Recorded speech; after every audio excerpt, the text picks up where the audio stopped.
My son, I killed your mom and framed your uncle. Where am I? Am I dead? Am I in heaven? Please have mercy.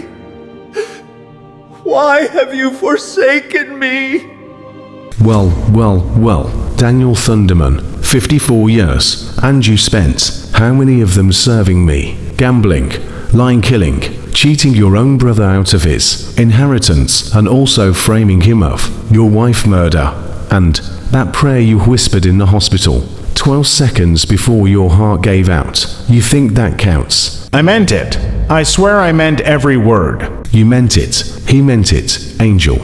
Did you hear that? The man who mocked believers for 30 years meant it. 12 seconds of sincerity after a lifetime of rebellion. That's not repentance. That's panic. You were not there when he said it. I was. Oh, so now the angel is a witness. I am always a witness. And I tell you, when Daniel cried out, something in him broke. Not from fear of hellfire. From grief. He saw his life for what it was and he wept. Tears don't erase decades. No. But blood does. Daniel. I don't deserve to be here. I know that. I wasted everything you gave me. The time, the chances, the people who prayed for me. I ignored all of it. But in that last moment, I had nothing left to offer you except the truth. That I was wrong. That I needed you. Was that enough? With respect, rules are rules. Justice demands. You quote justice to me? You, who invented injustice. Daniel, do you remember the parable of the workers in the vineyard? The ones hired, at the last hour, they received the same wage. Because the wage was never about the hours. It was about the agreement. About coming when you were called. You came, Daniel. Late, yes. Broken, yes. With nothing in your hands, yes. But you came. And I made a promise to all who call upon my name. Romans 10:13. Whosoever shall call upon the name of the Lord shall be saved.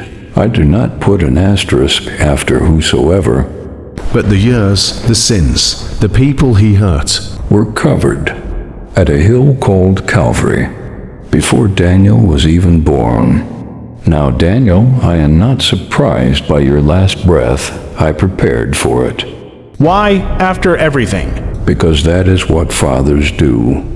Come, Daniel. You are late, but you are not lost. I will concede the theology. I know the scriptures better than most preachers. But let us talk about the living, the ones watching right now. Because if Daniel walks free after a lifetime of sin with nothing but a deathbed, whisper, what message does that send? That they can live however they want, and just squeeze in a prayer at the end. You are not just judging Daniel today, you are setting a precedent, and I intend to use it. You twist mercy into a loophole. You always have. That is your oldest trick. Take the goodness of God and make people afraid of it. I'm being practical. You are being defeated and you know it. So now you want to argue policy. The ones still alive, they will hear this story, and they will delay. They will say, I have time. Daniel made it at the last second. So will I. Is that the legacy of grace? You assume they are guaranteed a last second. Silence. Even Daniel looks up. Daniel had one not because he deserved it, but because I, in my sovereignty, allowed it. Not every man gets a hospital bed and 12 seconds of clarity. Some get a car crash at full speed. Some get a stroke mid-sentence. Some get nothing but the moment before, and they spend it in pride. Grace is not a system men can game. It is a gift I give on my terms in my time. So, you're saying? I am saying that Daniel's story is not an invitation to delay.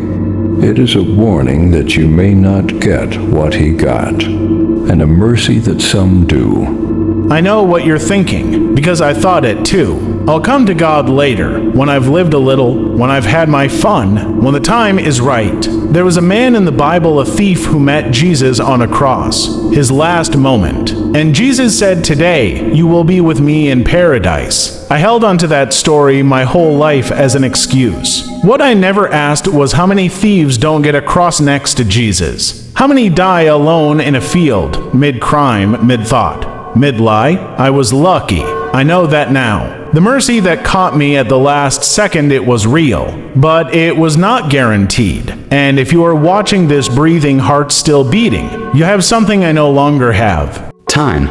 Don't do what I did with it. Long pause? I have been calling you in the quiet moments, in the losses that broke you, in the mornings you woke up and felt empty and didn't know why. That was me knocking. I am not far. I am not angry. I am waiting. But the door that is open today, I alone know when it closes. If you hear his voice today, do not harden your heart.